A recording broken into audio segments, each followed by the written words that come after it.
چگونه ما یک بار به شرح صحیح بخاری آمدیم. واقعا ما 3 مراتبه کتاب 40 حدیث را در جماعت کلان در مسجدهای جامع، در مسجد جامع عربا 2004، در مسجد جامع سر 2005 و در مسجد جوانان 2008 و 2009 شرح داده بودیم و این شرح آخرین 2008 و 2009 ثبت کامل هست، انشاءالله نشر شده ایستاده است، میتوانید با آن گوش اندازید. برای همین حاجتی گشته به شرح آن بازگشتن ندارد و شاید یک چند درس های علاوه به آن ثبت های قدیمه علاوه کنیم، یگان نقص و کمبودی هایی که دارد آن را شاید علاوه کنیم یا حاشیه گذاریم. بعد از آن در سالهای 2008 و 2009 در مسجد جامع عربا بعد نماز پیشین و گاه بعد نماز خفتن عمدة الاحکام شرح می دادیم.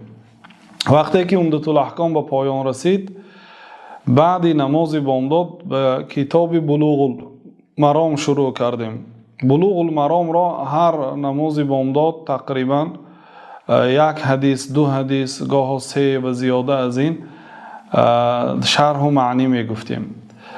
وقتی که دیگر بلوغ المرام هر سحر بعد بامداد شرح آن می رفت، دیگر مناسب دانستیم که در دوره ها در موسم ها شرح صحیح بخاری را شروع کنیم. همین گونه 1-2 کتاب از صحیح بخاری شرح داده بودیم در مسجد ها و در بعضی منطقه ها شرح صحیح بخاری گفته بودیم.